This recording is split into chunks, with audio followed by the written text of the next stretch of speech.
Have a seat on your porcelain throne. It's time to talk some shit on the Powell movement.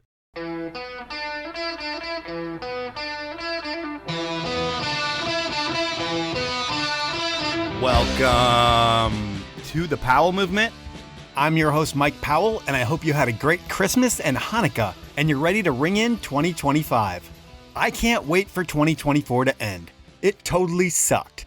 I mean, for me and my family, it was dominated by cancer, sadness, uncertainty, Angie's work unexpectedly ending, us needing insurance, me having to find a second job so we have said insurance, concussion protocols, the challenges of parenting, and so much more. And while all that sucks, and I can't really think of the positives of 2025, the worst part of everything is that Angie's treatments aren't working like we need them to. So yes, we have a lot going on, but there are a ton of people who have a lot of things going on. Like at the High Fives Foundation gala I was recently at. All of the people there that I met, or a lot of the people there that I met, have gone through or are going through so much pain and suffering just to get back to where they were or close to where they were. So when people there or anywhere ask me how I'm doing, I always say things are okay. They could be worse. And really, I'm just saying that because while personally I'm okay health-wise, the rest of my life has never been this hard. I mean, I'll say that growing up and through every single stage of my life, I never thought I'd have to work 2 jobs to get by. I mean, I did that in Vail working at Vendettas and Buzz's and Vendettas and Christie's, but that was expected in a resort town. In this time in my life, I never thought I'd be putting in 80 hours a week, but here we are and, it's not as bad as I thought it could be. And at the end of the day, this isn't about me. It's about Ange and the situation that she's going through right now. And while it can get worse, it's pretty bad. And I can't imagine living in her shoes and having to think about things like death for real on a daily basis. It has to be so scary. And while all I can do is try and be there for her, I'll never understand what she's going through. Either will anyone who hasn't lived with that uncertainty in their lives. The good news is that we believe we're up for a trial in 2025. Any day we're going to find out if we get into that trial. And if we do, this study will provide us some hope. I believe, and I'm not 100% sure, but I'm pretty sure that it's a mix of chemo and immunotherapy. And this one has to work. 2025 has to be our year. And if not, well, hopefully there's new science for us. But man, all of this has really taught me that we all need to treat life for what it is. And that's precious. I mean, if you asked me about life 3 years ago, I'd be like, yeah, I have a successful podcast. My wife has a heavy-hitting job as an art director, and life was really easy for us. But life can change for anyone in a doctor's appointment, in a car ride, during a night out partying. Who knows? We never know what the outcome's going to be. And I can't believe that I'm here now. But I am, and I'm also at the end of another intro. So it's time to tell you about my guest this week. And while I've been Debbie Downer this whole intro, and I'll work to being super positive next week, my guest this week, he's not only super talented on his skis, but Stan Ray is a positive guy who's not only Canadian nice, but is Canadian funny to boot. We recorded a while ago, and I can't remember if Stan's sense of humor comes out throughout the podcast, but if you've seen his antics over the years, you know how funny he is and how funny he can be, and you know what I'm talking about. But before we get into all things Stan Ray, I want to ask all of you to tell a friend about this show. As you know, I'm not a famous athlete, and I don't have a built-in audience, so when you tell a friend about the show, it is the best way for me to grow my audience, and it has really worked over these past 8 3/4 years or more. We're almost at 9 years. That'll be next week, and I'll talk about that in the intro as well. So please tell a friend about the show. It really does help things grow. What also helps me is you making stickers, because I also work for www.diecutstickers.com. And if you email me at mike.powell@diecutstickers.com, we can make stickers together. We can make all kinds of stuff together. And if you don't want to work with me via email or on the phone, well, you can just go to that website. And when you check out, put in the code Powell, that's capital POWELL, the number's 15. You'll save 15% off your sticker order. But I don't care if you order stickers from me or not. You're going to get the best ones from me. But what I want you to do is support my incredible sponsors who make this show happen week in and week out. The incredible brands are Elan Skis, Outdoor Research, Stanley, Best Day Brewing, and Insta360 Cameras. Those are the brands, but now it is time to talk to the incredibly talented Stan Ray. You're a man known for taking whatever dare that people will throw out at you as long as you can't lose money. And I've heard about you eating used sunflower seeds. outside of that, what's the grossest thing you've ever done? You did some good digging to find that one. Other than that, what's the grossest thing I've ever done? I think at the bottom of the sunflower seeds, there was also a piece of gum. I ended up eating that too, which is pretty gross. That is pretty gross. What's the most Yeah. challenging dare that you've won? Oh, kids ski racing. We went on the road and we were in a Greyhound bus and I got that. I can't even remember how much it was, but I went up into the overhead compartment from Vancouver to Whistler. So it was about an hour and a half. And yeah, that was pretty tough. And then I got out of the bus and the coaches caught on to it and they took my money. That's so funny. I guess they'd call that like raw dogging it from the upper deck or something like that these days. Yeah, it was brutal. I think we were like 15 and we were watching American Pie too. And as a 15-year-old, that's like the greatest movie ever. And I couldn't watch it because I was in the overhead compartment. Are there any dares that you weren't able to complete? Like, did you ever lose any? Yes, I lost some to time constraints, unfortunately. I remember we had a ski race in Panorama and we just finished dinner. I was pretty full and we had eaten dessert and there was like 26 Jello puddings left, all different. There was chocolate, vanilla, and custard. And they bet me I couldn't eat it under 10 minutes. They were pretty stiff on the rules because I had like one left and the 10-minute mark, I probably finished it in like 10 and a half minutes and they didn't give me the money for it, which I still suffered for the whole, whatever, 20 puddings I ate and I didn't get anything for it. That doesn't sound that hard, though. I mean, I feel like those puddings are so small to do 26. I mean, I guess it would be probably 80 ounces of pudding. Yeah, I guess that might be a little bit tough. And then with any of these dares, do you look back at any with embarrassment? Like, I can't believe I did that and I'm never going to tell my daughter about it? No. That's who I am. I do stupid stuff. And I mean, it's the same thing with skiing, too. I do a lot of stupid stuff that people dare me to do or tell me I can't do, and then I try to prove them wrong. It doesn't always happen. And it sounds like being that that's who you are, it's like you're the good times guy, and not saying that you're going to go to the bar and be like the craziest person there, although that probably happens as well. But you're the guy that's always keeping people in good moods, and you're kind of like the fun guy on the road that really is like the glue that holds everything together. I've also heard that people give you a lot of shit sometimes, and you're a guy that can take it because you're able to handle people making fun of you. Does shit ever get to you when people start piling on? Yes. I feel like it builds up, and I usually, I'm pretty good at dishing it out too. People make fun of me, I'll dish it back. But I don't know, once in a while, depends if I'm in a bad mood, and it keeps stacking on top of each other, and then I snap once in a while. It's only happened like 3 or 4 times, but I do snap once in a while. But most of the time, I'm happy-go-lucky, and I'm goofing around, and that's my personality. I'm just like, I love having fun. If I wasn't, I wouldn't be doing it. Okay, and does that come from your parents? Like, are your parents goofy people, and is that where you got it, or does that come from somewhere inside? I mean, my parents are pretty fun, for sure. I wouldn't say they're as energetic. I definitely said I had ADHD. Just always hyper, always wanted to do something, could never stand still. And it's maybe a bit of a mix of my mom and dad, because my dad's actually pretty mellow, but he's super competitive when it came to sports. And my mom is French and she'll talk your ear off and she's quite hyper, but on the physical side, she's not as active. So I think it's maybe a bit of mix of both. And I don't know.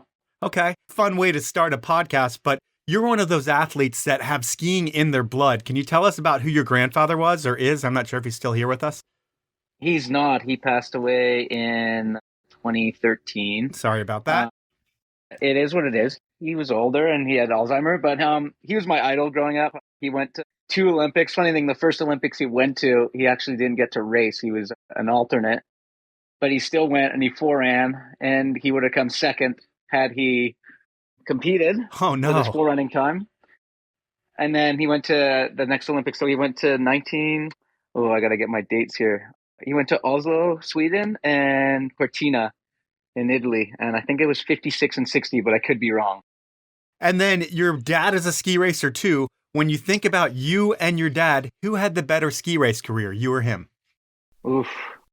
Well, I'm gonna go me, but just because of what I did in ski cross, because he was on the Swiss development team, and I never made it to the national team in Alpine. I did make it in ski cross, but he was pretty good. He'd race Europa Cup, which is the equivalent to NORAM. It's a little bit more competitive than NORAM, and he was pretty good. But neither of us really made it to the pinnacle of alpine skiing. And then I had my hand in ski cross for a couple of years, and then decided to walk away from it and pursue a career in free skiing. And we will get to that, but your parents' love story, it's like a movie. The Swiss ski instructor taught his younger French student to ski, and the next thing you know, they have 3 kids. Would that pretty much be the story? That's the story. That's exactly it. Okay. And you grew up in a Swiss ski town. You have Olympian in your bloodline. Does that mean you get put on skis pretty much right when you can walk?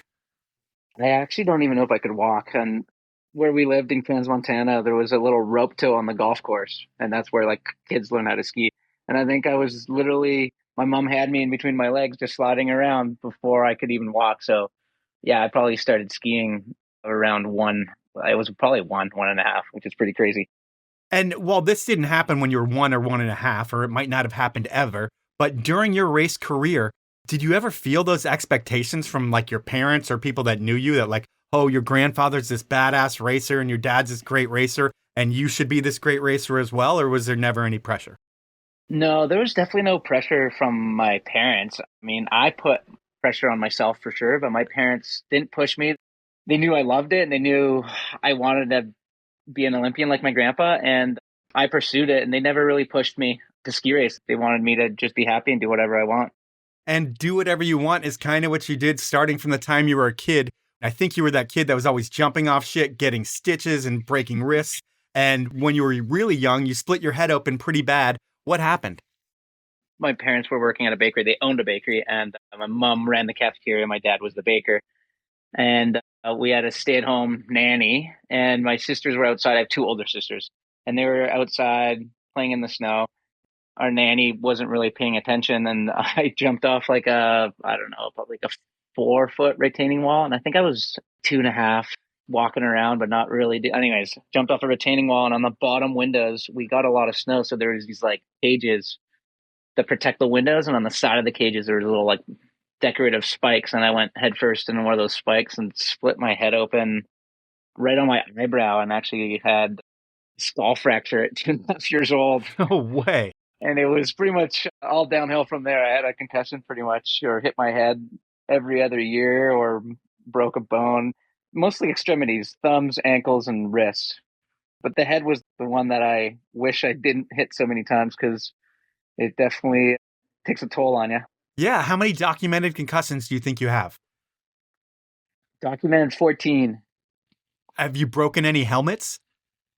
I have broken 1 helmet. Yeah. Was that the worst concussion you had? It wasn't actually. That was a mountain biking accident. But I'd like to think the worst concussion I had was probably my skull fracture, but I was too young to obviously remember it. But sure. The worst one I remember was in Portillo, and I was actually just warming up skiing GS the first run of the morning, and right before rollover, I caught an edge and kind of did like a 180, and then the first thing that caught were my tails, and I slammed backwards and lost consciousness for about a minute, and then that was the first time I lost vision. It's super weird. It's like holding your hand like a foot away from your eyes, and all your fingers are just blind spots. So it was quite bizarre. And luckily, the U.S. national team was actually working there. They were training there, sorry, and they had their doctor there, and I went to see their doctor, and he's like, yeah, you shouldn't be skiing. And unfortunately, you probably can't fly home either, because you probably have a bit of brain swelling. So you just have to sit tight and not do anything for the next week. So that's what I did. I waited till the end of the camp and then went home with everyone else. But yeah, I had headaches and like migraines for 6 months after that. Oh, shit. Yeah, it sucked. And then like couldn't watch TV or be in a dark. I had to be in a dark room for like 2 months. It was a rough go. I wouldn't recommend it. No, so you have 14 concussions, with that being the worst. Then I'm sure there's been plenty of dings that could have been concussions that you just shake off throughout your life.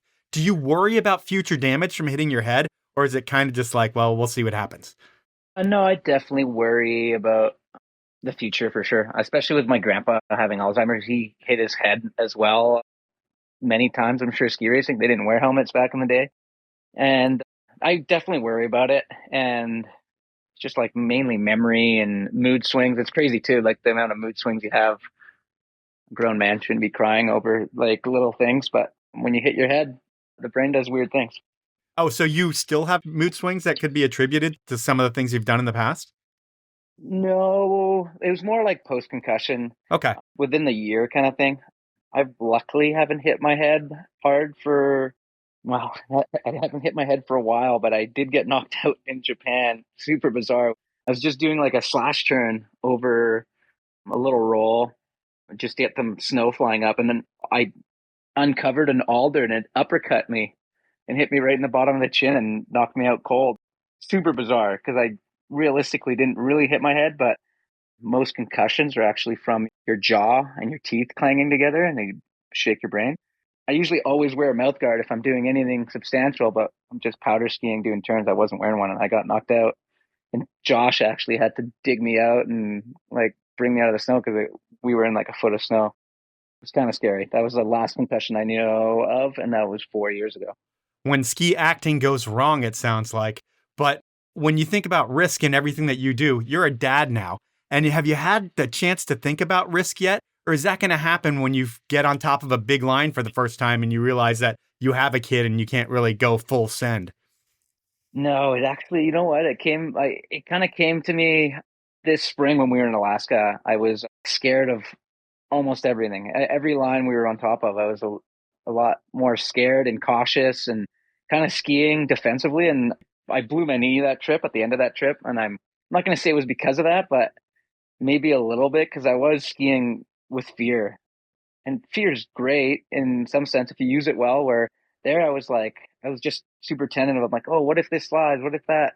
And lines that I would usually probably ski and ski aggressively, I was kind of very tentative and or not skiing them at all. So no, it's definitely come to me that your purpose in life changes, right? Where before I loved hucking myself and sending it and trying to push myself to my best ability. And now that I have a kid, I got to be a good father first and then be more cautious so I can be there for her growing up and hopefully teach her how to ski and she'll fall in love with the sport just like I did.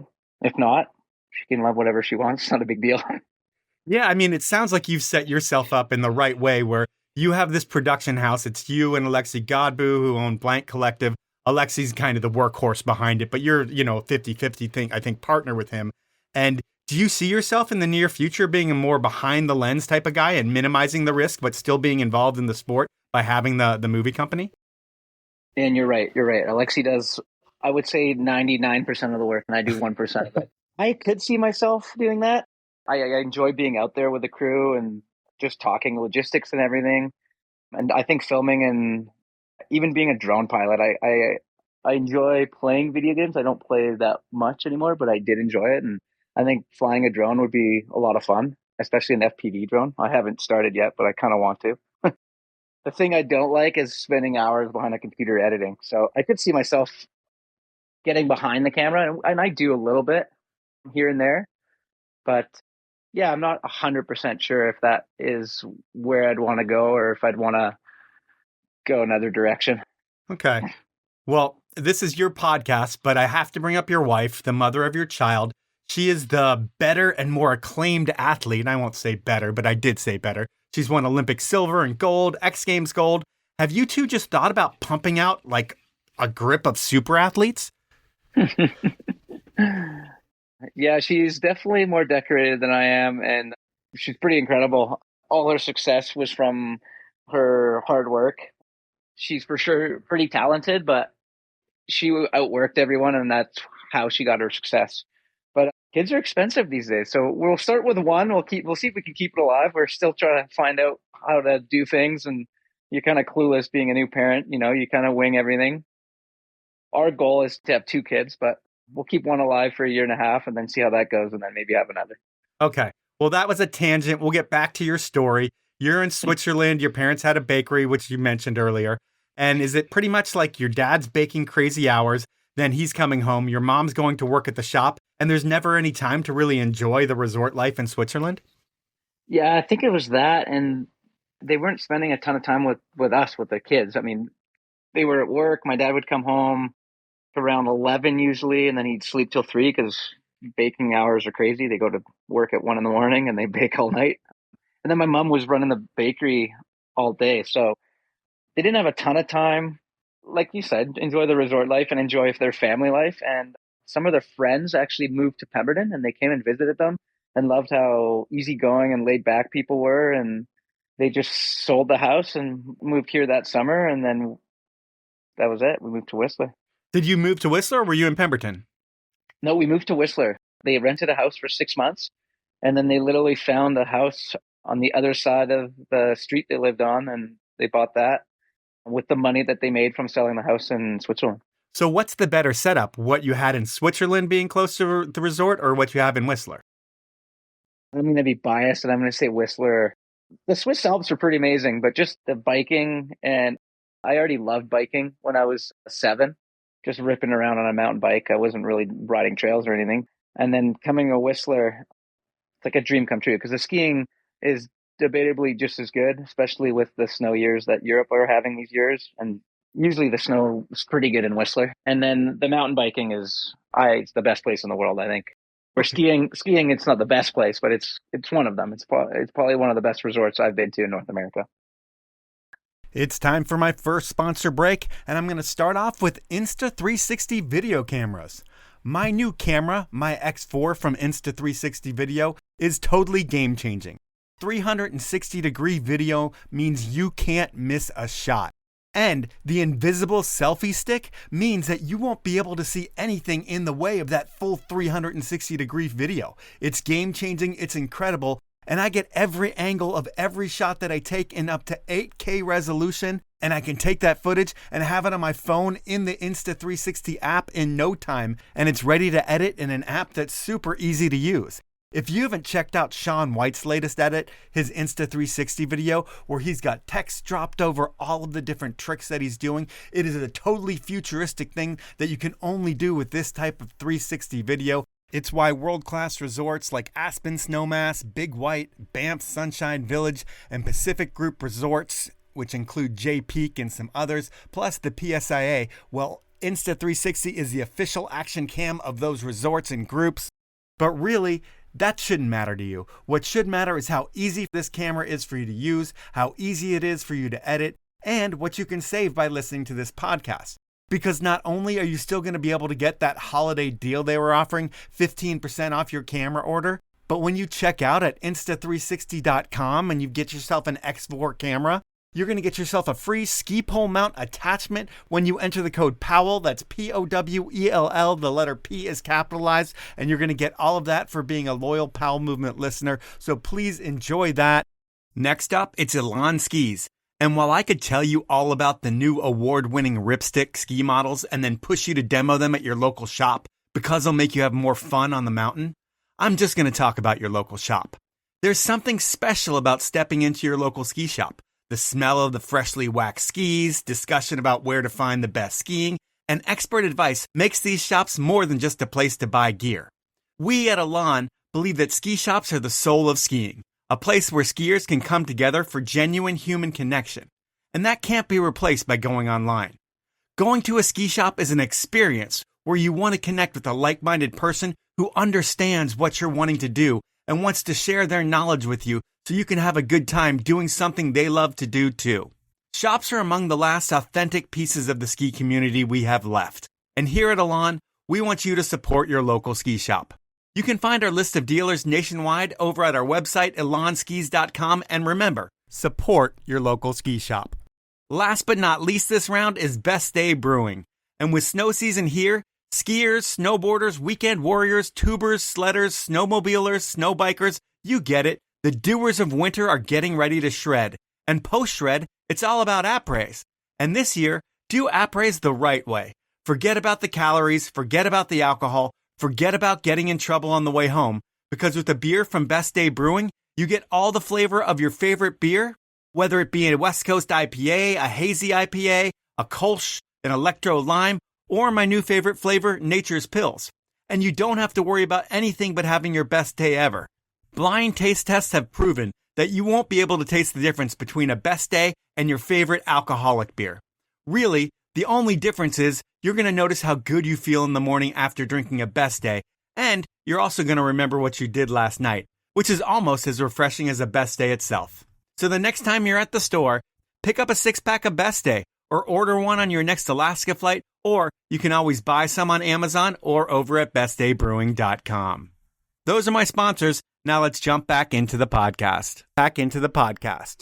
In my research, you've made so many references of being a Blackcomb guy, but like in a super local way. Like, why does Whistler suck so bad compared to Blackcomb, in your opinion?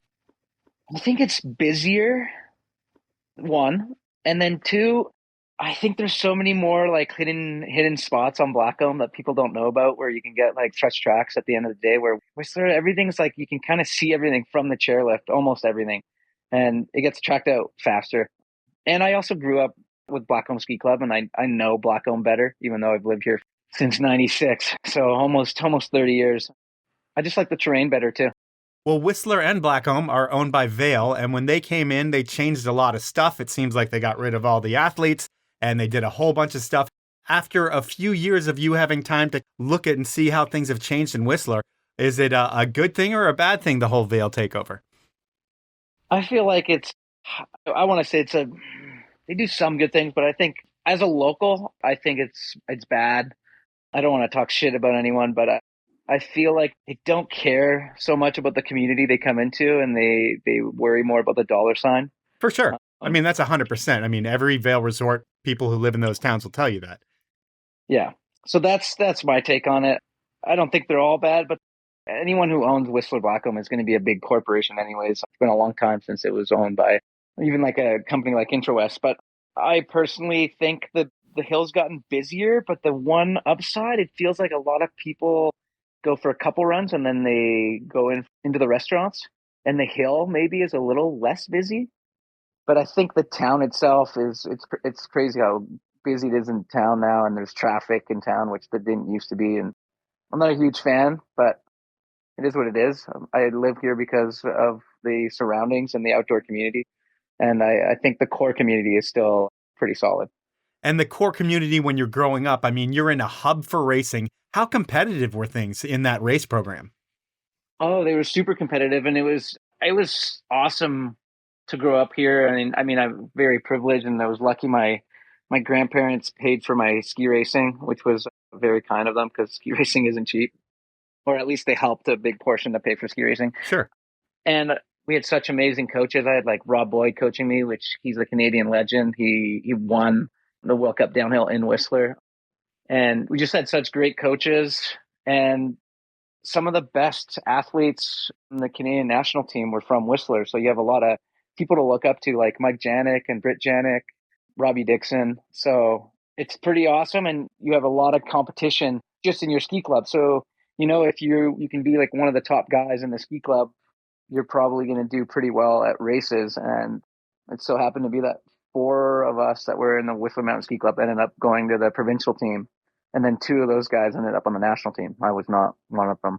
And, thinking about how competitive you are, you're the dude that's taking a lot of dares. And while they're funny, is part of the reason you do them because you're so competitive? Like when someone bets you, it's like, oh yeah, it's on? Exactly. Yeah. I'm competitive almost to a fault. and it's not just with sports, it's with everything, like board games. And I'm not the greatest loser. I'm better at losing at sports. I'm not great at losing at like board games and video games and stuff. I get super frustrated. It's pretty funny. But like when you have a bad race and you miss a gate and screw it up for yourself, what does that look like at the end of the race? Do you have a hockey temper at all, or are you just like mad at yourself? No, I was actually not that hard on myself when I went out on a race. I mean, maybe I made a stupid mistake and I'd be a little upset, but I wasn't the guy who'd like be snapping poles in the finish line or anything. I'd kind of brush it off and just go to the next race. That nice thing about ski racing, especially when you're young, you have tons of races a year. So a few DNFs here and there isn't so bad. For me, what was almost worse is I'd get in my own way in my head, and I'd have like a good run, first run in GS, and then second run, I'd make sure I get to the bottom. So I'd ski tentatively and have a slower run.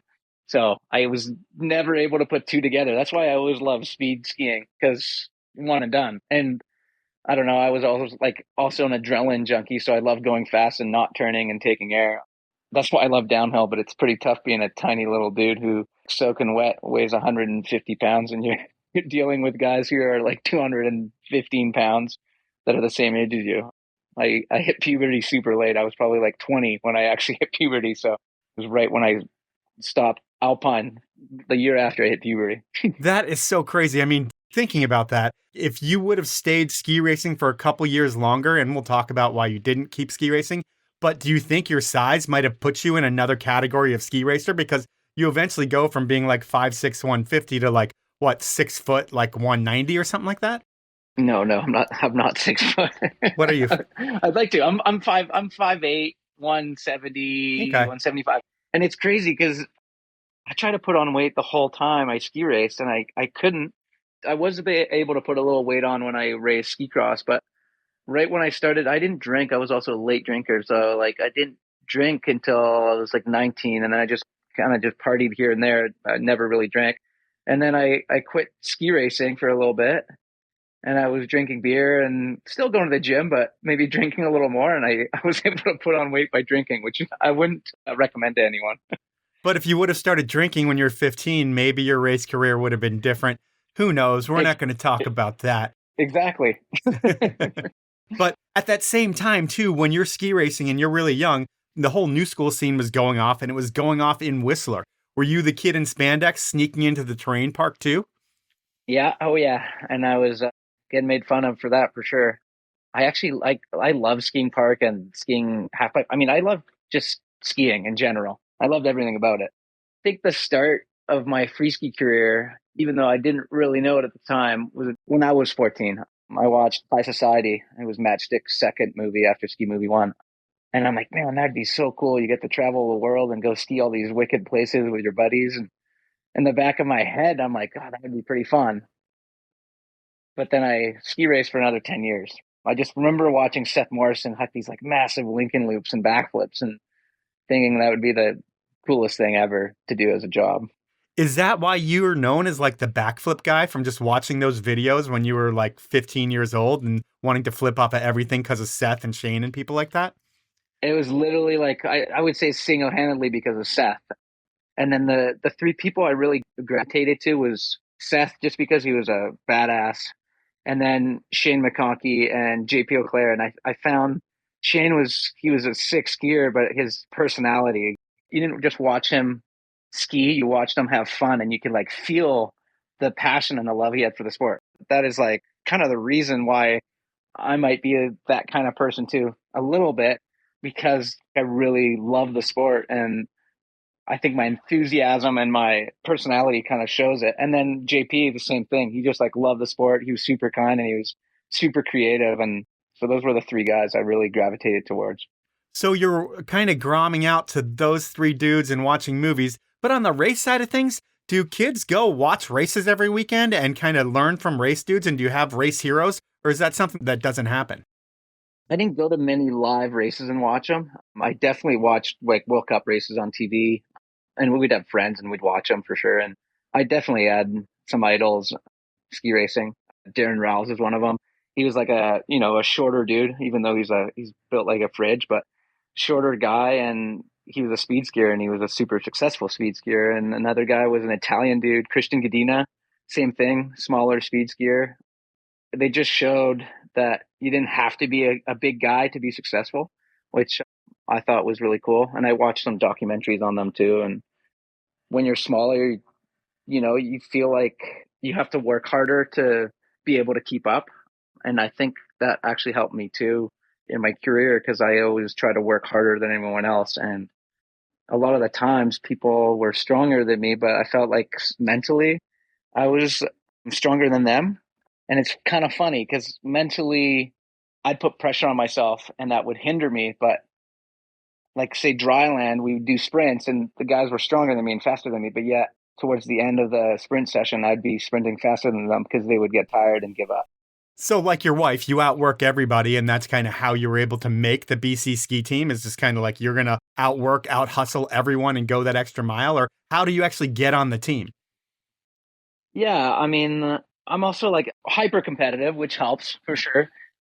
And yeah, I worked super hard. I think I got to where I got ski racing because I was a hard worker, and I was always like the first guy to dry land, last guy to leave kind of thing.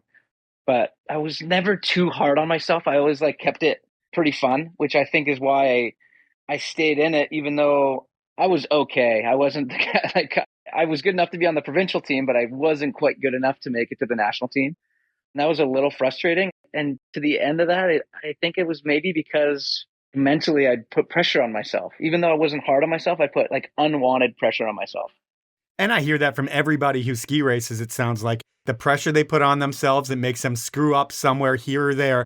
But the second they don't have to do anything and think about anything, like if someone won a race the day before, they're not worried about the race the next day. And because they're not thinking about that race, they do well. So it's kind of like if your head is clear, you're going to do great. But if you think about, I need to do well, that's when you're screwed.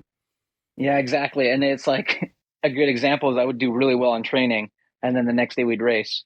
And then those guys that I was beating by like 2/10, 3/10 in training, they're beating me by like half a second a run. And that's just mental. And I learned a lot from playing golf because I play a fair amount of golf, and I didn't when I was young. My grandparents played golf and they always wanted me to go play with them, and I didn't have time for it. I just wanted to mountain bike and ski. That's all I wanted to do. And you can learn a lot mentally in golf because you get frustrated. You hit one bad shot turns into four bad shots. And, you can see it directly because it's on the scorecard and you hit a shot every 5 minutes or so. Where in ski racing, you have one bad run, you get frustrated, then you have an hour and a half, you do inspection, and then you do your second run and you don't see the effects directly. And just being able to calm the mind down and literally let the body know what it's supposed to do instead of being tense and holding it back from its peak performance. And it's a tough thing to teach a kid too. And when I ski race, we didn't have a ton of psychology yet, or not at the level I was at. And I think that's what separated me from being better than I was. And when you think about the level that you're at, you're on the provincial team. I think you're on that team for 2 years. Do you get free skis? Is there travel, or what does Canada do for you when you make that team?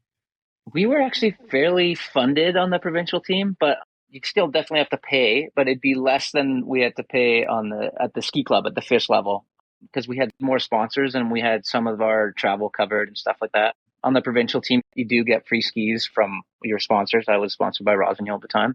But yeah, you still definitely have to pay, but a little bit less than we did at the ski club level. You're on that team, like I said, for 2 years. Is it crushing when you get let go from that team? Like you kind of were like on the path to go towards your Olympic dreams, or at least you're on the team that you need to be on and you got to move up, and then eventually you get let go. Like what goes through your head there? Yeah, the only thing I was actually like good at, and we had quota, so we knew kind of what we had to do to stay on the team. And I was actually a good speed skier. I was really good in downhill. I was okay in Super G and GS and slalom. I was like not that good. I definitely didn't even come close to making quota. And that's why they let me go. And then I actually went back to the ski club and did one more year with the ski club. And I ended up breaking my wrist skiing slalom. Wasn't a great year. And that's kind of when I decided to quit skiing. And one of my coaches was like, oh, you should try ski cross. There's a nationals happening in Red Mountain. And we were actually out east. It was actually kind of funny. With Kelsey, we were out east because Kelsey was also on the provincial team with me. That's my wife. And our coach is like, you guys should go try ski cross. Kelsey was kind of over. She was on the development team at the time, actually. And Kelsey was over racing too. And we ended up traveling from, I think we were in Ontario somewhere, maybe Blue Mountain racing. And we ended up traveling together to go to Red Mountain to go to nationals for ski cross. And she ended up coming second. I'd never raced ski cross. I think I was the first non-national team guy. I think I came seventh, and I thought it was pretty fun. And she went on to race ski cross the next year, and I went on to do that one more year with the ski club, which I should have probably just gone straight into ski cross, but I wanted to give it one more go in Alpine.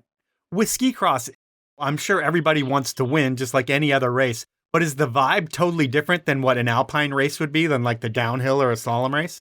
Oh yeah, for sure. I mean, I didn't race any World Cup Alpine, but I did four-run Lake Louise a few times, and I have gone and seen a few Alpine races, and it's crazy. I feel like it's so much more laid back in ski cross than it is in Alpine.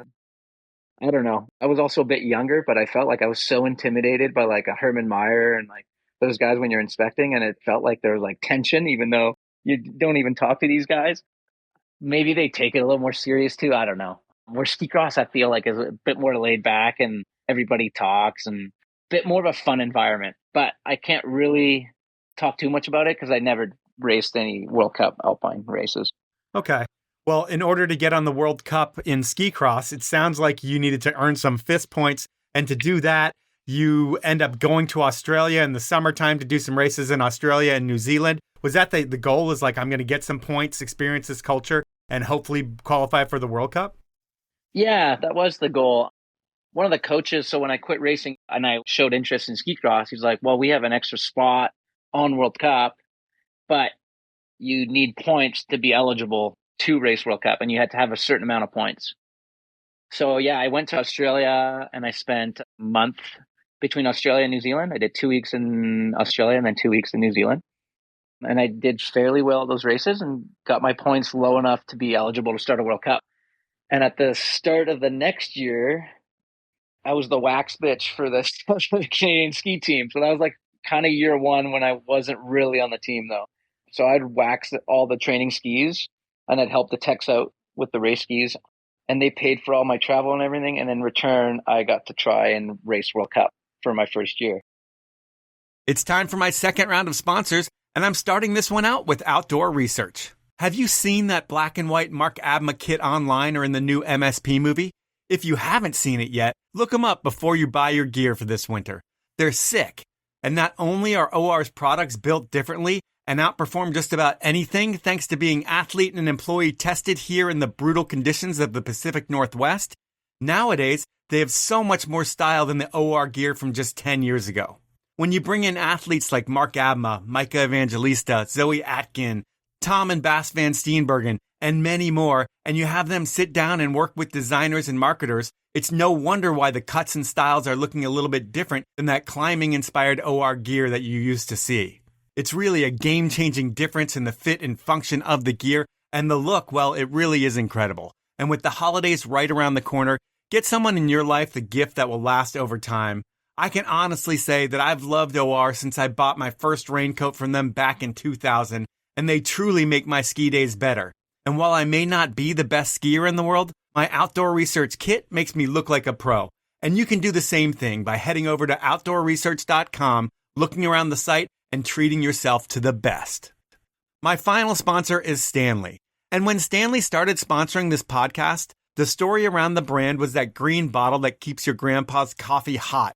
And that's still a story, but this week, they're totally changing the script. Actually, this year or the past few years, they're changing this script. And the latest big news around the brand is that they've signed Messi. The most famous soccer player in the world is part of the Stanley family. And while Stanley still sponsors me and Matchstick Productions, and most likely a snowboard movie that I don't know about, they've really matured as a brand over the years. I mean, they are the hottest or coldest cup in the world, and it feels like it.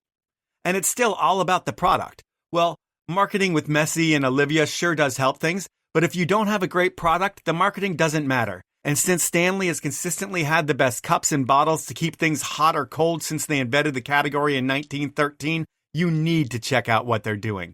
While I still swear by the pint glasses that I use every day, which could be a perfect Christmas gift for the man in your life, I see so many other people out there drinking with that Quencher cup, which is so popular. And I get it. For some reason, it makes you drink so much more water, and that's awesome. Really, these days, Stanley has something for everyone, and I'm going to save you 30% on all of your Stanley purchases. How am I going to do that? Well, when you head over to stanley1913.com and go shopping, then you check out, you want to enter the code Powell30, that's a capital Powell, no spaces, the number 30, and you'll save 30% on all Stanley gear. Those are my sponsors. Now let's jump back into the podcast. So were you like Cinderella, pretty much? You were like the stepchild or the redheaded stepchild that had to do all the work, but then you did get to race at the end of the day, and if you could make it, then more power to you? Yeah, exactly. Exactly, but it was pretty tough. I was going to bed at like 1 a.m, tuning skis, and sometimes the ski room wasn't like super close to our hotel, and if I was done the training skis, I could go home, but if it was too far, I'd either help out or I'd try and sleep, because one time it was in Lake Contamine and it was like a 20-minute drive to the ski room, which is kind of ridiculous. And the techs weren't even close to being done. And it was, I think it was 12:30. I ended up sleeping in the ski bag for like 2.5 hours until they woke me up. And then they woke me up, we drove back, and I literally tried to race the next day with like 4 or 5 hours of sleep. And it didn't go horrible, but I didn't qualify because you got to qualify first to get in the heats. And I think I was like 3/10 off qualifying. And then my coach came up to me and got mad at me because I was kind of wearing like a baggy top. He's like, "You don't have a race top?" I'm like, "I've been training with you guys for a month now. I've never worn a race top once.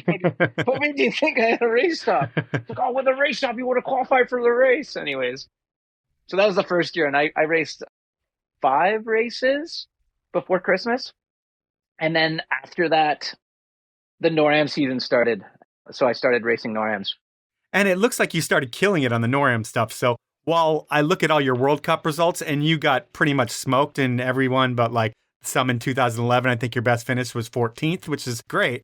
But in the NORAM world, like you're winning races left and right. You were the overall NORAM champion one year. Is that what got you to get on the actual team and not have to wax skis anymore? Yeah, exactly. So if you win a NORAM title, you get a World Cup spot for your nation. And that is how I earned my spot. And that was the thing too. The first year when I kind of walked onto the team tuning skis, I felt like none of the athletes like really wanted me there. Like, oh, this guy's just like walking on here. He doesn't deserve to be here. And they weren't completely in the wrong, but I kind of felt alone. I felt like I wasn't part of a team. Like all but 2 of them wouldn't let me train with them. Like I asked them and they're like, "No, we don't want this rookie coming in and taking us out or whatever." So it was tough. But yeah, I earned my spot by doing well at the NORAMs and winning the NORAM overall title. And after that, I raced another 2 seasons. So I actually like raced 2 full seasons on the World Cup. Well, I actually didn't race 2 full seasons. I raced 2 half seasons because I got injured both years. Well, that's the thing with skier crosses. Like every single race, there's someone that season ends right there because rubbing is racing. Half the time they don't build the course correctly.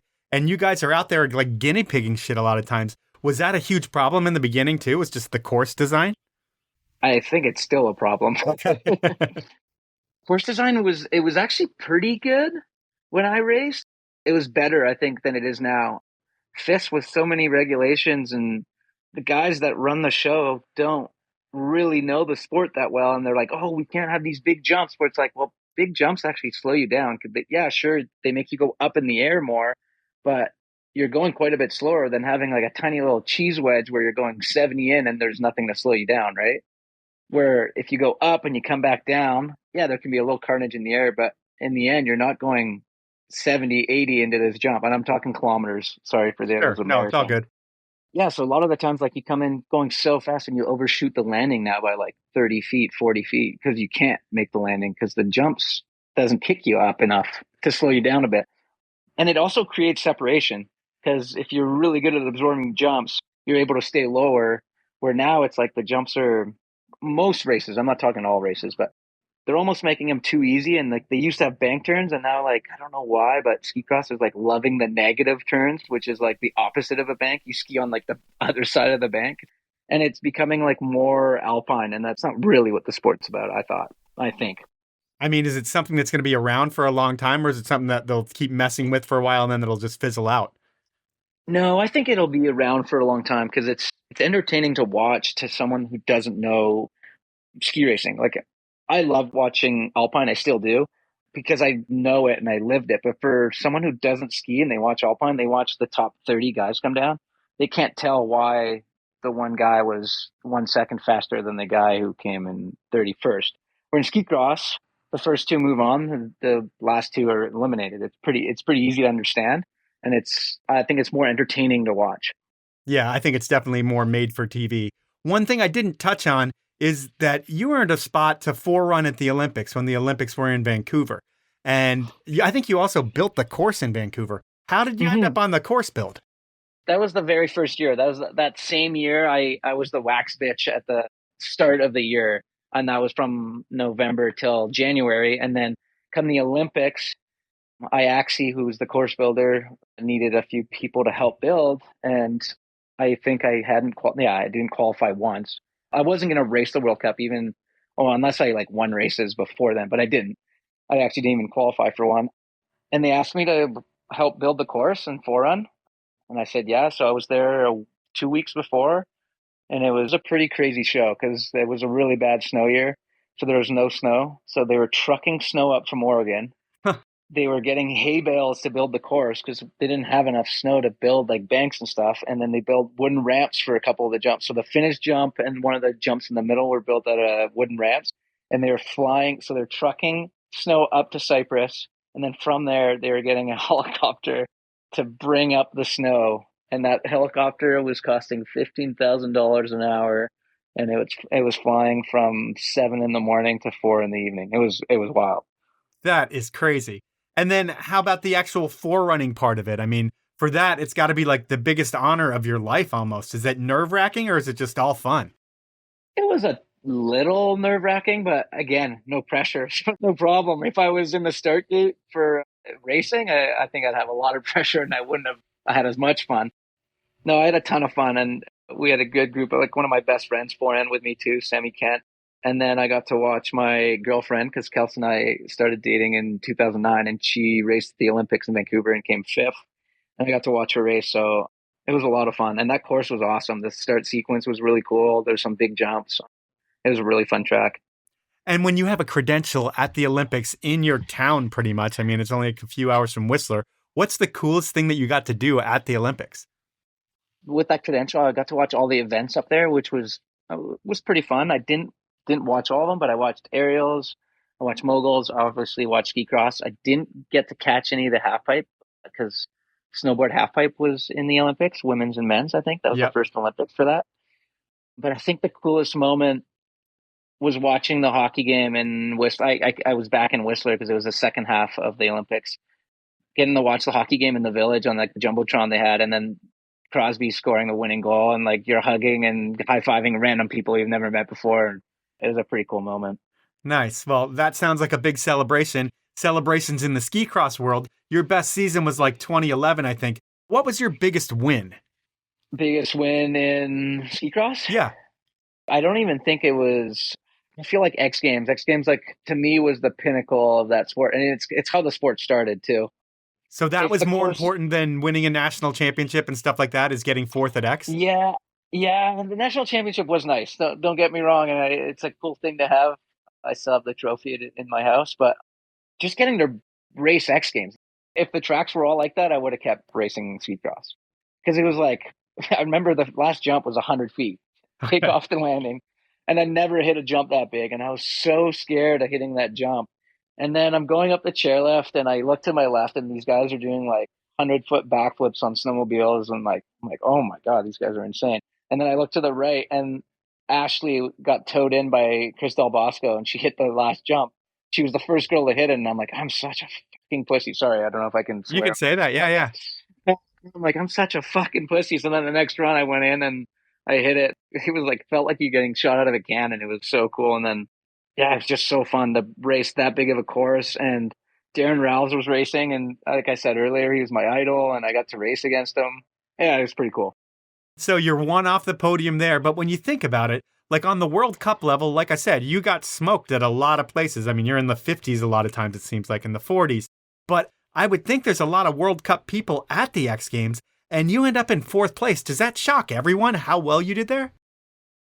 I don't know if it shocked people, but I think more than anything, it just suited me. It's like, it was a scary course. There's some big jumps, and it's not a full field. Not all the Europeans were there, but the Swiss were there, the French were there, Americans, Canadians. I don't know if the Austrians were there. I don't think they were. And then there's Germans were there. Anyways, I came fourth, but I think I could have done better too.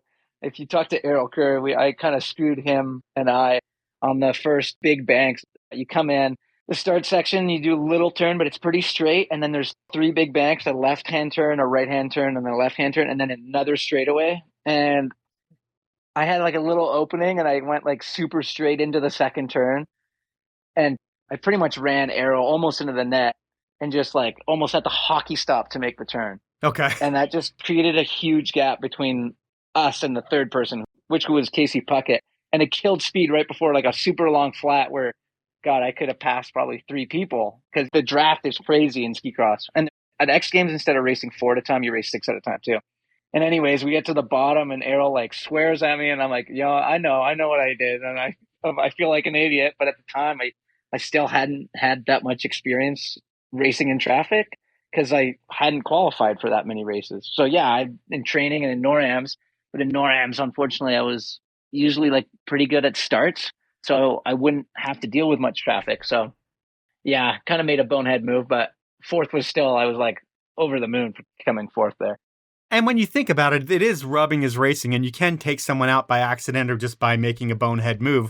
And did you ever see any altercations or anything like that on the course, or not on the course, or in the finish corral when people were pissed at somebody else for taking them out of a race? Yes. Yeah, I did. Unfortunately, I wasn't. I took some. It wasn't really my fault, but they were training for the Olympics actually, and it was that there was a NORAM right before in Sugar Bowl, and the French and the Americans were there, and I had two French guys on my right, and I was kind of stuck on the inside, so I had to go like straight at the gate, and we were all like side by side by side. And the kind of same scenario, I had to go way wide to make the turn because I went so straight, did set up the turn, but I didn't want to give up my position.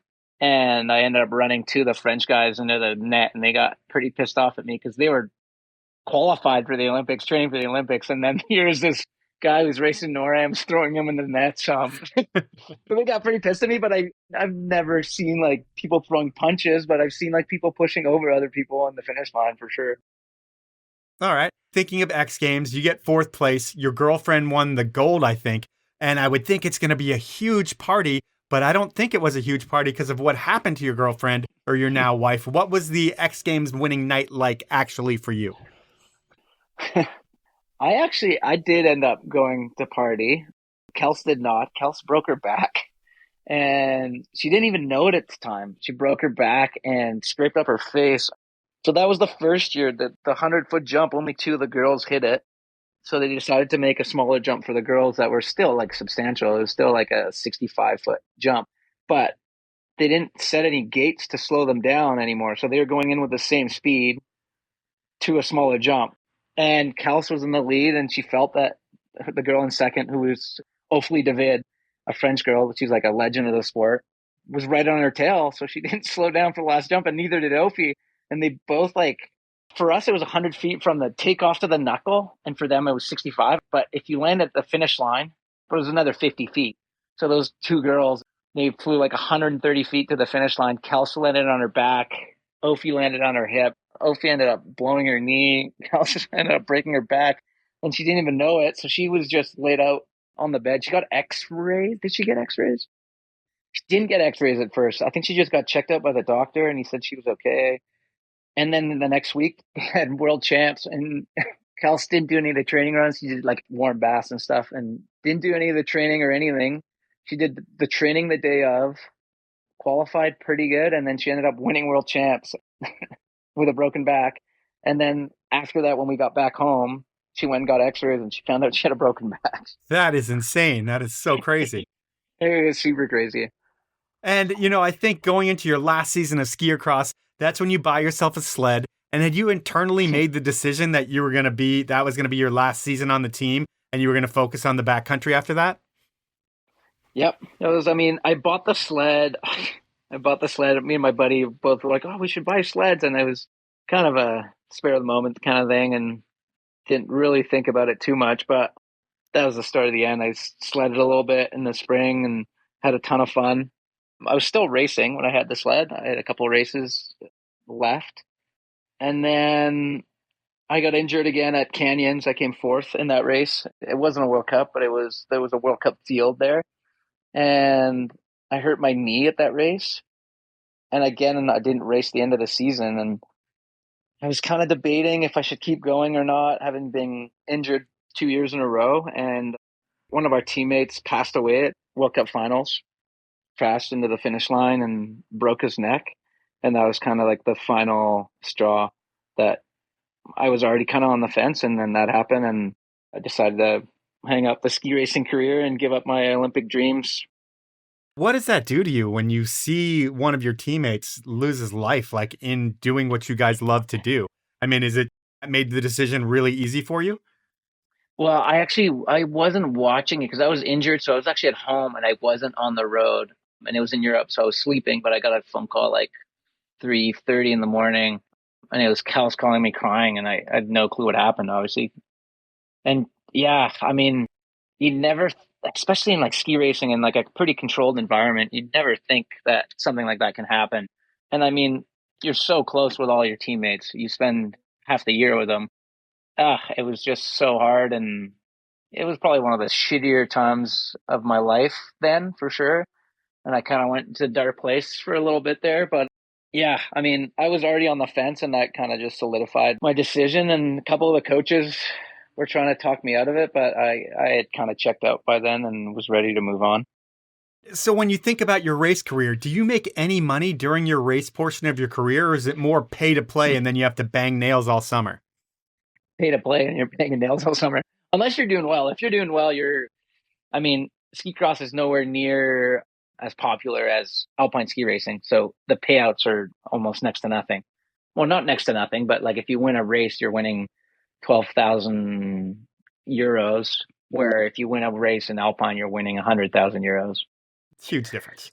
Yeah, I mean, you got to be like consistently good to make a living, and then your sponsors pay you. But if you're like what I was, like I'd say like, like a mid pack, like qualifying here and there, you're not making money, because you got to be in the top 10 to make money. And then at least we were fully funded at the time when I was on the national team, so everything was free. But I wasn't making money. I was working construction all summer to ski race all winter. Okay. So your girlfriend at the time, she is very consistent, and she's probably doing a little bit better financially, I would think, or I would hope at least. And Tiny bit better, yeah. yeah. And you meet her through racing. So you met her through just doing what you love. And she eventually goes to the Olympics. She wins the gold. She wins the silver. And I believe that you did go to her Olympics, or at least the one where she won the gold. And there's a funny story around her Olympic Games. And I know this is totally out of order. And I know you tell this story everywhere, but you might as well tell it here. How did you almost miss her Olympic Games? Yeah, so obviously I was in Vancouver in 2010. I didn't go to Sochi when she got second, and I kind of kicked myself for it. And then I went to Pyeongchang. I actually surprised her in Pyeongchang. Her parents were going, and I coordinated with them, so I caught the same flight out of Vancouver. They flew out of Kelowna, and we met in Vancouver. And I was playing it off like, oh, I can't go because I'm filming. And I was like literally posting stories from the 2 days before actually filming the day that her parents were going. I even texted them like, hey, have your parents gotten here yet? They're like, oh, yeah, they're flying in. They land tonight. And so I surprised her at the men's race, which was 2 days before her race, which was pretty cool. She had no clue I was coming. And then one of my friends or old teammates won the men's race. So we went out and partied, and we were sponsored by Lululemon. And so we went into Seoul. So it's like the equivalent of living in Whistler and going to Vancouver to party kind of thing. We took the train. So it's not super close. We took the train down to Vancouver or to Seoul, and we partied there, and they put us up in a hotel there, and we had to leave at 7 the next morning to make it back to the race. And it was kind of funny. We went to the Lulu store. We had a little shindig. Then we went and had a few drinks at a cocktail bar, and we were like home at like 11:30. It was a pretty mellow night. And then it's the classic, like, oh, should we go have one more drink and like a few gyozas before we go to bed? Like, oh yeah, sure. And we went to this little like dive bar, like a little British bar, literally fit like 15 people. We walk in there, and there's 3 Korean ladies, and they're eating. And I'm like, oh, sorry, are you still open? I'm like, oh yeah, no, sorry. The 3 of them were working, and they just like cleaned up their plates and went behind the bar and started serving us drinks or whatever. And sure enough, like 5 minutes into it, Brady pulls out his gold medal and shows it to the waitresses, and they lose their shit. They like turn off the lights, turn on these disco lights. Next thing you know, we're doing like, I think there was a group of 8 of us. We were doing Jaeger bombs, and he knocks them over with the gold medal. And one thing leads to another. One of his buddies that came from Calgary to watch him buys a bottle of scotch. And then these 2 Korean dudes walk in, and there's 4 of us in there not wearing shirts. We're just shirtless. And within 2 minutes of one of the Korean guys walking in, he's got his shirt off too. We don't even know who these guys are. He buys a bottle of scotch, and then, man, we ended up going to bed at like 4:30, absolutely buckled. And I remember I put my alarm on my phone, and I go to, it gets better too, because I go to the washroom, and I'm like drunk, so I'm like leaning on the wall, and there's a little shelf on the wall above the toilet with 2 water glasses, and I lean over and I knock one of them over, and they're water glasses, and it smashes on the ground. And I'm like, feel like an idiot. And I'm like, so I switch hands and I knock the other one over. And then I go to like clean it up with my hands. I'm trying to brush glass with my hands like an wasted. idiot. Yes, and I cut myself. I cut my hand. I'm like, whatever. I'll deal with it in the morning. Wash my hands, go to bed. I sleep through my alarm. They call my hotel room. I didn't sleep. I passed out. I'm passed out. Sleep through the alarm. Sleep through them calling my room. And someone's got to go wake up Stan. Go bang on his door because he's gonna miss Kels's race. So sure enough, the Lulu team manager comes and bangs on my door for like 5 minutes till I wake up. I'm like frantic, pack all my stuff in my bag, my little night bag or whatever, and leave the hotel. And I get down there, and like Brady, who's a guy who won, he's on the curb, like puking on the right outside the bus. And like, they're waiting for me to get in this bus. So we get on the bus, we get up there, and then there's like a pretty big lineup through security, because you got to get through security to get in there and check your tickets and stuff. And I'm like, I'm going to miss Kelsey's first run. One of my friends is like, take off your jacket. I'm like, what do you mean? He's like, 1 second, I'm going to go ask if I can go through VIP. And I go, can I go through VIP? My wife's racing. He's like, no. So then I go back and he's like, take off your jacket. I'm like, what do you mean take off your jacket? And he stuffed my jacket up Brady's girlfriend's jacket and made it look like she was pregnant. And he walked, because Brady had a different accreditation than us. So he went a different way. So he like held like Brady's girlfriend in his arms. And it's like, oh, my wife's pregnant and my two friends here. Can we go through VIP? And they're like, oh yeah, no problem. And I'm like, I like put my hood up on my hoodie, so I'm like hiding. So we went through VIP and we got to the race, and I missed the very first run, but Kelsey was not in that heat. So I didn't miss any of Kelsey's race, but I saw my best friend too, that like right before I got up there. I'm like, hey, Kevin, I may have missed anything. He's like, no. It was like, you have a bit to drink last night? And I'm like, yeah, why? He's like, because you reek like booze. And I'm like, yeah, that probably makes sense. And then I went and hung out with Kelsey's grandparents and parents all day, reeking like booze. Oh no, like that Stan is a piece of work. And then Kels wins, and it was the coolest thing ever. Her best friend comes second. And I like jump over the corral to go give her a hug, and I give her a hug, give her a kiss. And the first thing she says, I had like a massive beard at the time. And the first thing she says, she's like, did you have scotch last night? And I'm like, yeah, I was crying. I was so happy. And I was like, yeah, I had scotch, reeking like booze, crying. I was a complete mess. It was such a cool moment. Oh, that's pretty amazing. Well, that's a pinnacle for her career. For your career, it's totally changing up at this point, and you want to get into, the backcountry film and photo world. But I think the first thing that really happens is that your next move is a wild card at the Freeride World Tour. How did your run go at that one? It didn't quite go as planned. Let's just say that. It was more front flips than back flips, right? A lot more front flips, yeah. First of all, like, I really had a really good plan for the other venue, the venue they usually run, but the conditions were really bad. I'm just going to put it that way. And it didn't look that bad because it snowed a little bit and they kept it closed for us for the 2 weeks prior. But yeah, it was like literally dust on crust, like 5 centimeters on ice. I'm going to say it was ice. So I was like trying to pick a pretty mellow line with nothing I'm getting super high, like more like cross-sporty airs. And then at the bottom, I'm like, I had 2 options. I had one where I could do like a little 5-foot air tree tap, or I could go hit the bigger cliff to kind of a flat landing. But I'm like, you know what? It's going to be firm. It's not going to be the end of the world. And my run was going okay. I wanted to do a flip at the top. I didn't do it. And I did a 3. It was a little sketchy, but it was going okay. And I hit the bottom air, and I'm like, I'm not going to backslap. I'm going to land so far forward and stomp the shit out of this. And I go and I land, and it's like the only place on the whole venue. Well, no one ever skis under that cliff because it's hard to get to. And it was just like faceted sugars. And I was so far forward, and I just swallowed my skis, and I just like instant double ejected tomahawk. At least I got the crowd going. Yeah, I mean, you did like 5 to 8 flips, it seemed like you cartwheeled so many times. It was one of those clips that would make the news. And when you think of crashes like that, what's the worst crash that you've ever had? Race, Big Mountain, or wherever? I mean, that was a spectacular crash. It was definitely the biggest tomahawk I've ever had. I don't think it was the worst crash I've ever had, but it was the most spectacular for sure. I had a crash. I wasn't filming or anything. I was just skiing the resort. was actually on paper day. I didn't even have a helmet.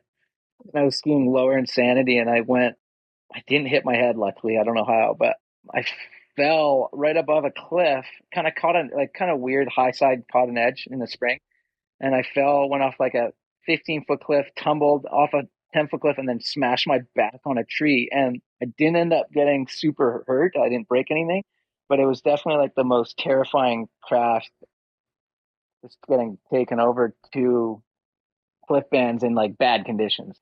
So just totally out of control, not knowing where you're going almost at that point, and you just have to deal with it. Exactly, yeah, and it's terrifying because you know you're overexposure and you're probably gonna get taken off of it. And like an idiot, I wasn't wearing a helmet. I usually always wear a helmet, but Gaper Days, like, I don't know, it's an exception I make for some stupid reason.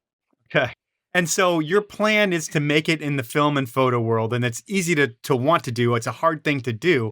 But your breakout moment, I think, is with the Sherpas. How did you end up shooting for All I Can? Yeah, that was the hardest part about going from ski racing to free skiing too. Like ski racing, everything's laid out for you. You have a certain plan and everything. You go to these races and everything and someone's organizing it for you. Where free skiing, it's like you're on your own. You make your own plan. You try and create your own opportunities. And I was shooting a lot with like just local photographers. I had one of my friend's dad who was a great ski photographer. Doesn't shoot photos anymore, but Paul Morrison. Oh yeah, I know. So that's how I kind of got started, and I just leech on to like Whistler Blackcomb and do whatever they needed. Like you're a yes man. Like anybody says they want to do it. Exactly.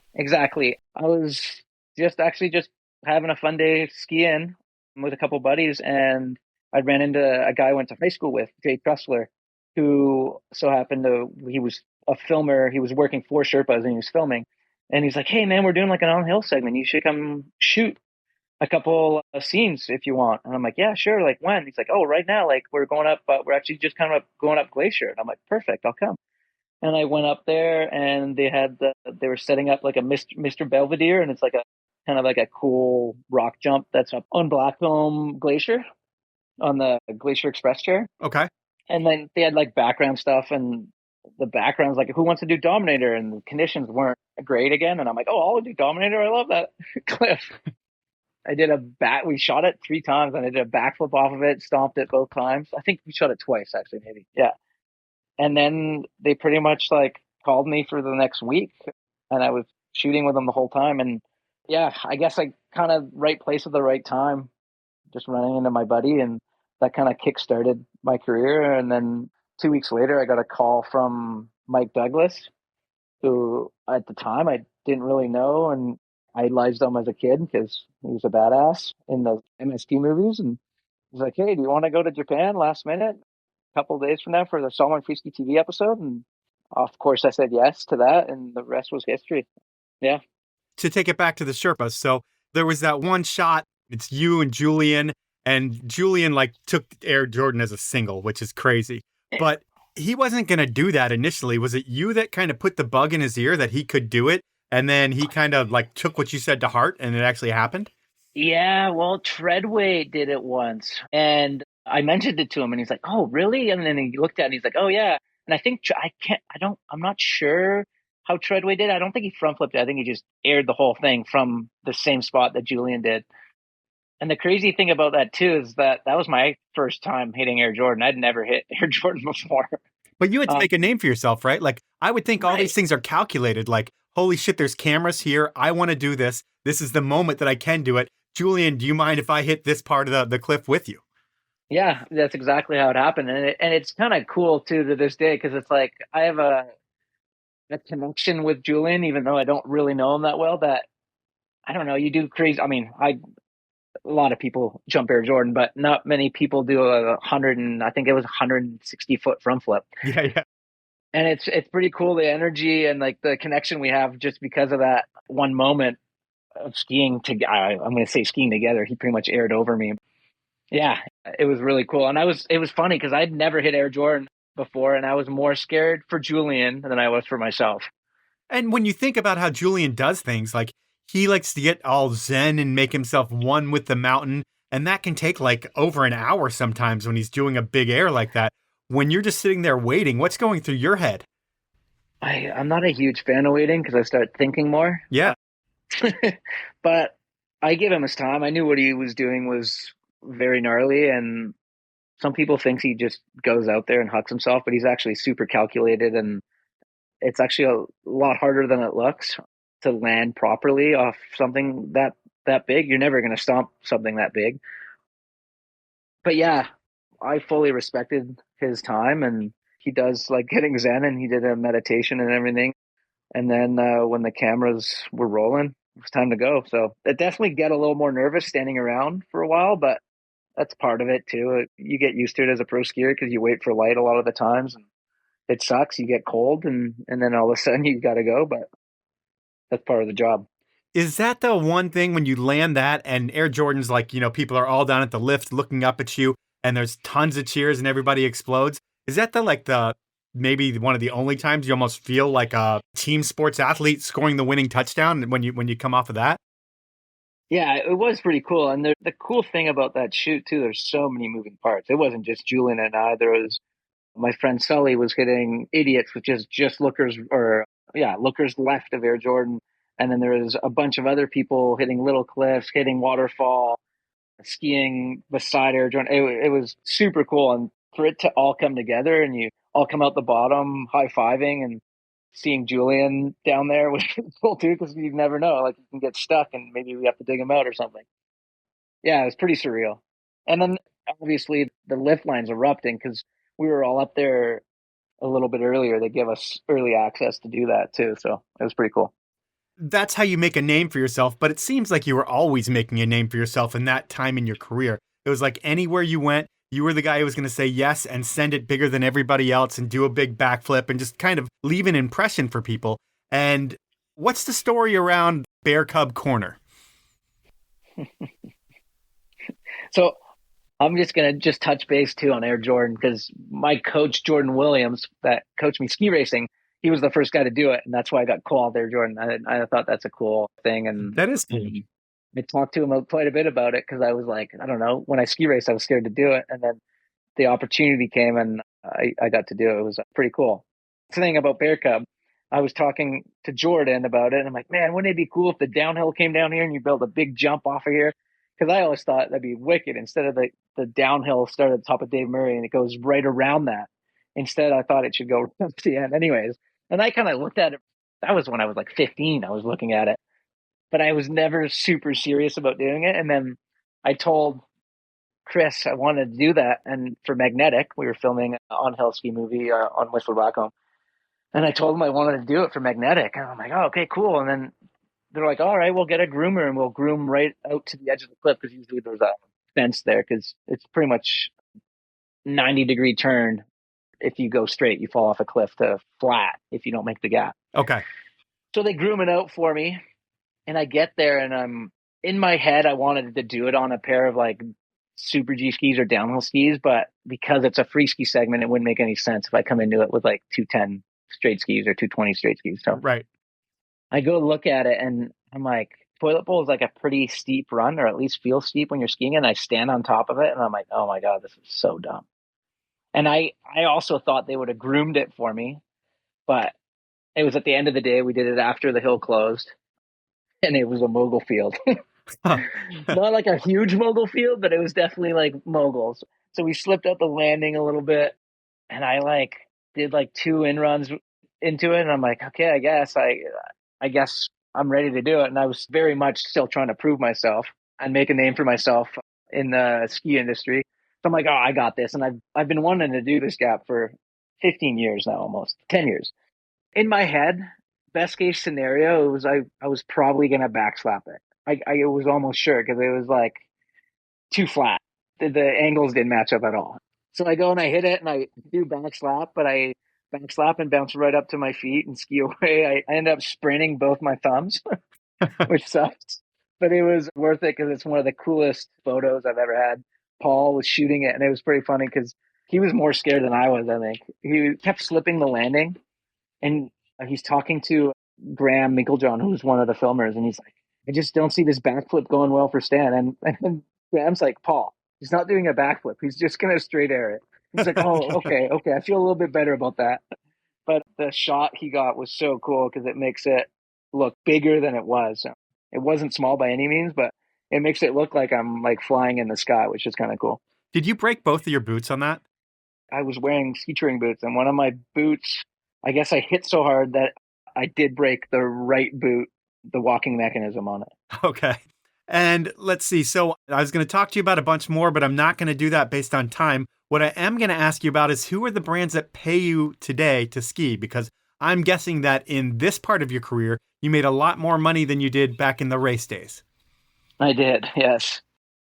Today or in my free skiing career? I mean, who do you look at as when you think about your career and sponsors? Who are your sponsors that you like, the best sponsors you've had? Solomon, obviously. They sponsored me the whole time from the get-go. They've been awesome. And then they sent socks. I was a yes man, and Josh asked me to do a couple like videos for him right off the start, right when he was starting. And I kind of hopped on board. And I've been with them the whole time through my skiing career. And then couple of sponsors here and there, like Gibbons Lager. They sponsored me in the movie actually for a couple of years. They're a Whistler company, a lager company, beer company, but wouldn't be a great fit anymore because I quit drinking 2 years ago. Congratulations. Thank you. It was probably for the best. I just got a new sponsor off piste, and that was actually, I got the connection from my team manager from Lulu back in the day, and they're a vegan jerky company. And Lulu was actually a great sponsor. It was a little bit conflicting with Solomon because Solomon makes sportswear. So they never paid me, but I had a great partnership with them and they were awesome. And I think your biggest payday was probably the Monster Enemy Lines event. I think that's the event where you overtook Logan Pahota like right at the end, where it looked like he was going to win 20 grand and then you beat him. Do you attribute that to wearing a speed suit? That was the second year. I wasn't wearing a speed suit. Oh, okay. I did it 2 years in a row. Did you win both years? I did. The first year I beat Bushy. He went a different way. Him and Luke went a different way. They went left and I went right. And then it looked like they were in the lead. And then I snuck in front of them midway through the flats and I won that first year. And then the second year was Payota. And I felt bad because Payota, I was like, he told me, he's like, oh man, I already had like a plan for all, like what I was going to do with all the money. And I'm like, sorry, man. But no, I wasn't wearing a speed suit the second year because we weren't allowed, which I think it was probably for the best because the first year we were all in speed suits. And why wouldn't you? There's 25 grand on the line. I'm like, if you don't make a rule that you're not going to wear a speed suit, I'm going to wear a speed suit to have competitive edge. But with that event, the most competitive edge was just the luck of the draw. Like depending on where you drew your name, like that pretty much meant you were going to be in the top three or you weren't if you stayed on your feet. Yeah. The first year we weren't able to go off the head wall because of heavy danger. It was raining. So we all started on the hill. So it didn't really matter. The second year, if you weren't, it got drawn out of a hat. And if you weren't in the top six, you had zero chance of winning. And I got lucky. I got picked fifth. Yeah. There's so much exposure. The further lookers left you go that like you had to hit like a 20 to 40 foot cliff and there's zero chance you can straight line into a 40-foot cliff, stomp it, and ski out the bottom. Yeah, totally. I mean, such a cool idea for an event, but only if you have like 3 or 4 people in that event, so everybody's got a fair chance at it, I would think. But yeah, or you just do a mass start from the same spot, which would obviously also cause some chaos. Yeah, totally. But cool idea from Monster there. And we're not really going to talk about your production company, Blank, and that's okay. The final story I have to get you to tell is you had a near-death experience skiing in Georgia. What was that all about? I've had many near-death experiences skiing in foreign places, but that was one of the 2 closest times I've come to dying. I have an anaphylactic reaction to nuts. And as I do, I usually bring my EpiPen to the hotel and then leave it there. Sure. It's a really good place to leave EpiPens when you have an anaphylactic reaction. It was a really weird reaction, though, because I hadn't had an anaphylactic reaction. Like, I eat nuts, I want to say, like 5 times a year. Sometimes they just sneak up on me, and sometimes I'm like, does it have nuts? Oh, I'll take a gamble. But that one was weird because I ate lunch, and usually if I eat it right away, I'll feel like tingling in my mouth, and I'll be like, oh, shit, I ate nuts.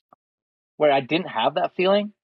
And then like 45 minutes after lunch, I started getting like itchy hands and itchy eyes, and I'm like, oh, man, I'm having like a allergic reaction. And then within like 5 minutes, I was having an anaphylactic reaction. And I was with Mike. It was just me and Mike filming, and the other crew, they were filming in another part of the mountain. And we're like, we got to get to the bottom. So we ripped to the bottom of the ski hill.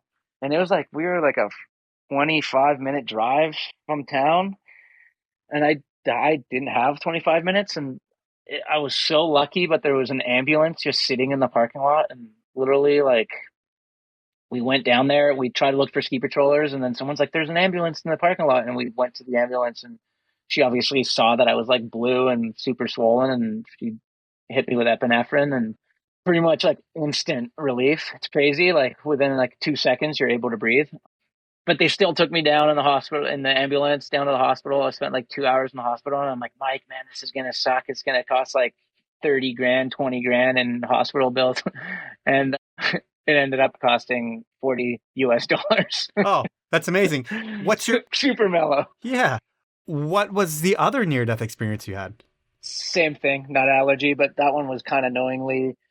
I was like super skinny ski racing in Chile, and same thing, 25-minute drive to the ski hill. And I was super skinny, and like it's funny, the lifties always like tried to feed me stuff, and I don't speak Spanish. I speak French, but so I'm like kind of trying to speak broken Spanish. I'm like, no nuances, no nuances, no nuances, and they were like balls of chocolate. And then my buddy eats one. He's like, no, these aren't nuts. And I'm like, okay, whatever. And I grab a handful instead of grabbing one. I grab a handful, eat them. And like by the time I get down to the race course, I'm going in an anaphylactic shock.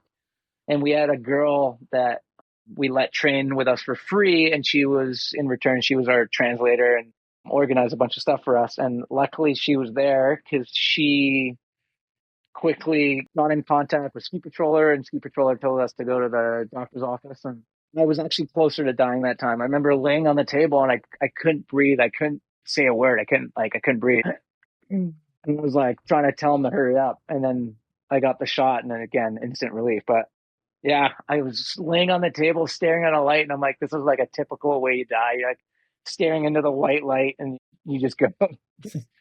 Man, that's so crazy. For all the things that you do and all the risks that you take, it's nuts that'll kill you, which is nuts. Yeah, it's nuts. Yeah, I was going to say it's nuts. But at this point, we've been going for a while, and I'm going to call it for the body of our podcast. But now it's time for inappropriate questions. And I think you know the drill. I get someone that you know to ask 3 questions, and they can be anything. And I was able to get your partner in crime in the Blank Collective. Oh, great. Yeah, a badass skier in his own right, Alexi Godbout, to ask the inappropriate questions. And it sounds like you're not ready for question number 1. Or you said, oh, great. But you're one of those guys that can dish it out and take it as well. So are you ready for question number 1 from Alexi? Yeah, I'm sure these are going to be good. Yeah, well, let's go. Let's see what he's got for number 1. Yeah. What's the most famous pro skier you've had on your back naked? All right. Speaking of nuts. We did. Mike Douglas. It's the grandfather of free skiing. I'll tell the backstory. We went and saw the monkeys when we were in Japan, and we were filming for Fountain of Youth.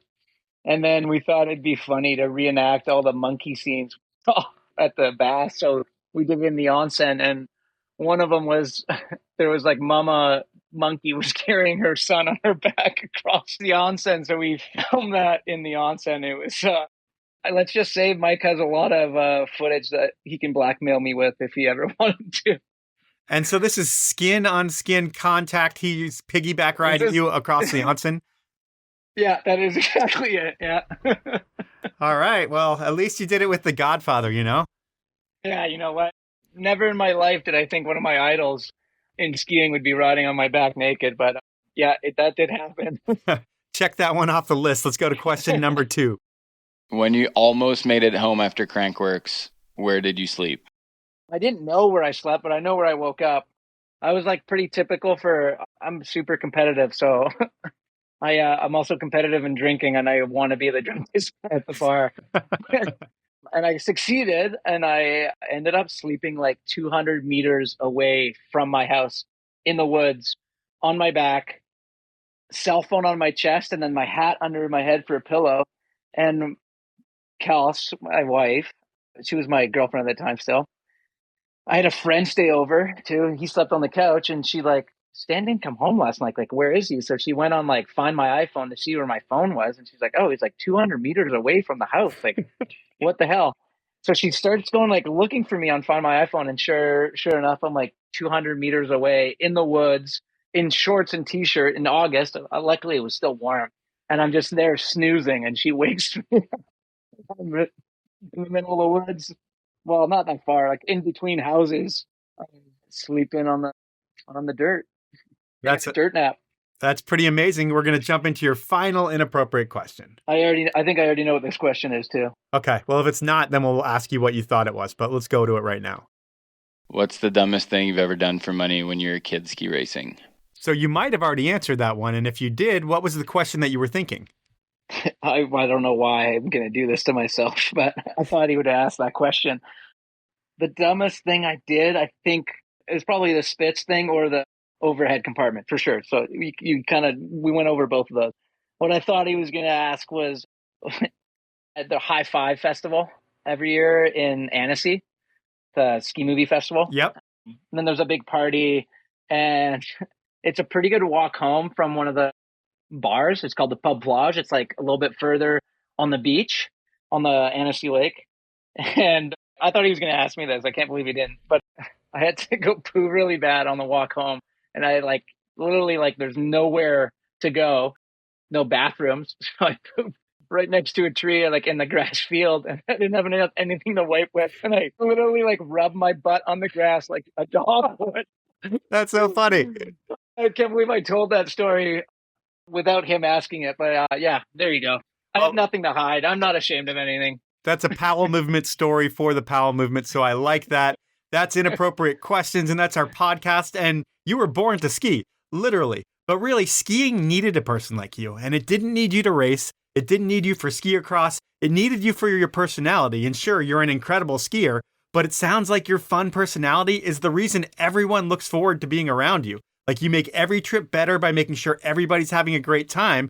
And while you have to be a great skier to be at your level, there's not that many great skiers that have amazing magnetic personalities these days like you. I mean, I think of Bushy. I mean, McConkey had one. And it's like Cody, and how many funny, awesome skiers are out there? There's not that many. You happen to be one of them. I hope that came out in the podcast. I thank you for sharing your story, and I thank you for your time. Thanks for having me. I appreciate it. So that was time with Stan Ray. And what a cool story Stan has about making the Canadian team. He was like the Canadian race version of Cinderella, and he had to earn his way out of the tuning basement room and onto the full-on national team.